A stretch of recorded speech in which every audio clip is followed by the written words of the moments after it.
This is first and second language acquisition with Shireen, Laura, Melissa, and Kristen. Today we're going to be talking about our different L1, L2 CLD students. I'm not going to go into depth on the student biography cards due to time purposes, but I'm going to just allow you to go ahead and begin looking at this. Some important things to note is that these cards cover the grade, the age, when they were born, what areas they're proficient in, and a little bit of background information, as well as prior academic experiences, their preferred grouping, and how the student processes information. Here's our third student and our fourth student. So how can those cards help me? Why did we show you this? Those cards can help with grouping. They can help the educator to continue L1 development, help the educator to know what prior knowledge the student has, and it helps the teacher to begin to form a relationship with the student. So what's missing? According to our group, some things that we would like to be included in these cards are more information on the prior schooling, the whole academic background of the student, a possible interview with the student about their feelings on starting at a new school, and a family interview to learn more about the student. So how can they help you? It helps the educator to learn about the whole student, not just their scores. It provides information on student progress, and you can see the information in a clear format. Teacher's tip: make sure you only use the facts and don't form an opinion. So is it too late for these students? What should we do? Many researchers agreed that 50% of our first language acquisition is reached by the age of 6 years old. The remainder of the first language can take a lifetime to acquire. So these are the 4 areas of communicative competence we want our students to have.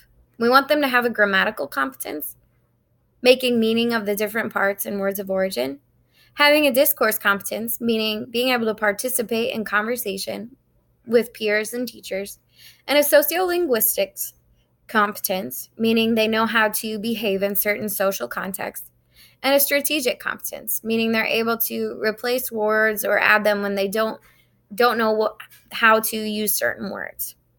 Also, they know how to understand body language and use it in conversation. So how did our group first learn language? One member of our group said she learned from an older sibling, by reading with parents at home, by having access to books at home, reading to other younger siblings, and helping siblings and friends. Now we're going to look at the stages of the second language acquisition, and we're going to think about which one is the toughest. The first stage is pre-production, second is early production, speech emergence, intermediate fluency, and advanced fluency. We also have included a testimonial. The sum of this is that one of our group members tried to learn Spanish in college. She dropped it after 2 weeks. She was frustrated not being able to communicate and understand how the words fit together. This teacher helps to encourage her students to be more motivated. Okay, so which stage is considered the hardest or the most limited? Early production is considered the limited language stage. However, any child could be at any moment be struggling the most, depending on their own abilities. Many children often fall in between the stages, meaning they could lie in different stages based on language or other skills such as reading or writing. There's no clear bar for where a student should be, and it is very diverse depending on each student. According to the figure 2.1 diagram in the book, as CL students gain a higher level of communicative competence, they are able to comprehend contextual information more easily. Therefore, CLD students possess CALP capacities at the advanced fluency stage of second language acquisition.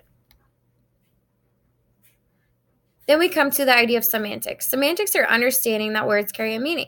In order to promote growth in this area, students need to be engaged in activities that build associations, also connect to their own knowledge that they had prior, and this type of learning fosters growth. So how long does L2 take? According to multifaceted and longitudinal research, it takes a minimum of 5 to 10 years for a CLD student to attain grade level norms. But how long does it take? In order to be proficient or grade level, it takes about 4 to 7 years when schooled in both L1 and L2 through the 5th or 6th grade. So where's our focus? Most educators choose to focus on linguistics, but what we're missing are the types of groups the students work best in, what they enjoy, background knowledge about the students, and what their everyday lives are like. Here's a nice diagram that compares first language acquisition to second. I'll let you look at those on your own. And lastly, what environmental factors need to be present in order for a student to learn? To recognize the need to learn or have a personal motivation, exposure to someone that is fluent that can help with corrections and transitions, and lastly, a very social setting to feel comfort. Thank you for your time.